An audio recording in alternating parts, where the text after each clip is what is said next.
शेतकऱ्यांच्या कर्जमाफीवरून अजित पवारांनी रोखठोक वक्तव्य केलं। सध्या राज्याची आर्थिक परिस्थिती नाही, त्यामुळे 31 तारखेपर्यंत कर्जाचे पैसे भरा असं अजित पवार म्हणाले। तर लाडक्या बहिणींना 2100 रुपयांसाठी 5 वर्ष थांबावं लागेल असं गोरेही म्हणाल्या। 31 तारखेच्या आत आपापले पैसे भरा पीक कर्जाचे। आता तशा प्रकारची परिस्थिती नाही, पुढच्या वर्षी पण घेतलेल्या पीक कर्जाचे पैसे भरा। अजितदादांनी शेतकऱ्याला गंडवलं म्हणजे 29 ला अनेकदा तुम्हाला गाजर दाखवतो कर्जमाफीचं, गंडवा गंडवी शिवाय दुसरं काही नाही।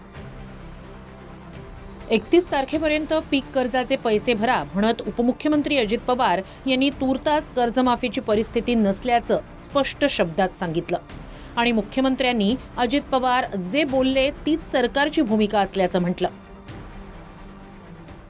काहींनी जाहीरनाम्यामध्ये कर्जमाफी जाहीर केलेली आहे। मी या कार्यक्रमाच्या निमित्तानं महाराष्ट्रातल्या जनतेला स्पष्ट सांगतो, 31 तारखेच्या आत आपापले पैसे भरा पीक कर्जाचे आणि त्याच्यामुळं परिस्थितीनुरूप आम्ही पुढचे त्या ठिकाणी निर्णय घेऊ। आता तशा प्रकारची परिस्थिती नाही, त्याच्यामुळे या वर्षी पण पुढच्या वर्षी पण घेतलेल्या पीक कर्जाचे पैसे भरा। अजितदादांनी जी भूमिका मांडली आहे ती सरकारची आहे। अजितदादांनी कधी म्हटलं नाही की शक्य नाही। अजितदादांनी जी भूमिका मांडली आहे ती सरकारची आहे। अजितदादांनी कधी म्हटलं नाही की शक्य नाही। आम्ही जे बोललोय, जे आश्वासन दिलेलं आहे, जो जाहीरनामा आमचा प्रसिद्ध झालेला आहे, या जाहीरनाम्यातला प्रत्येक आश्वासन आम्ही पार पाडू। त्याच्यामध्ये बिलकुल आम्ही प्रिंटिंग मिस्टेक म्हणणार नाही। पण राज्याची जी परिस्थिती आहे, आर्थिक परिस्थिती, ही आर्थिक परिस्थिती जी सांभाळत मजबूत करत या सगळ्या मागण्या, हे सगळे आश्वासन आम्ही पूर्ण करणार।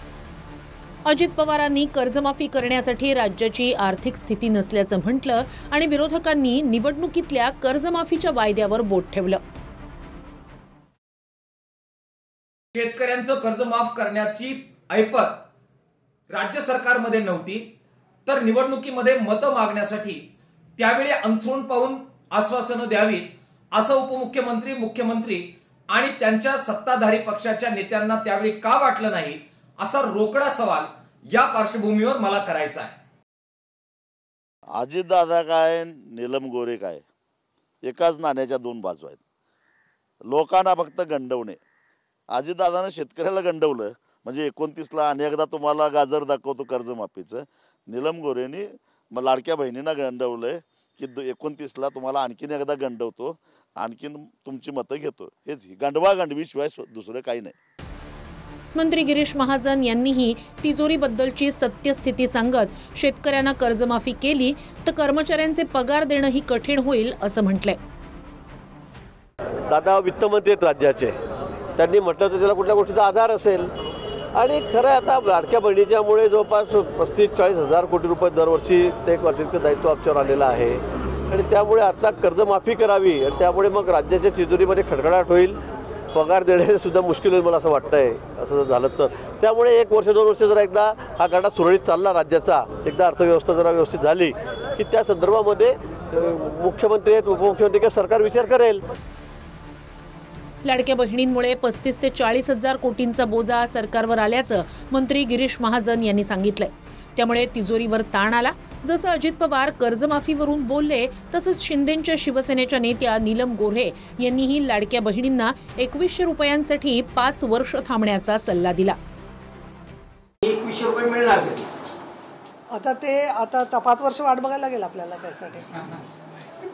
आत्ताच कसं सांगणार? हा पहिला अर्थसंकल्प आहे। आता तुम्ही काय सांगताय, एक मूल आता पहिलीत आले, त्याला सांगताय की 5वीतला पाढा तू कधी म्हणणार, तर म्हणतील जेव्हा योग्य वेळ येईल त्याला म्हणतील ना।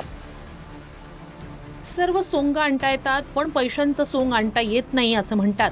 निवडणुकीआधी आणलेली लाडकी बहीण योजना सरकारनं सुरूच ठेवली आहे, मात्र कर्जमाफी तूर्तास शक्य नसल्याचं सरकारनं सांगितलंय। Bureau report, TV9 Marathi.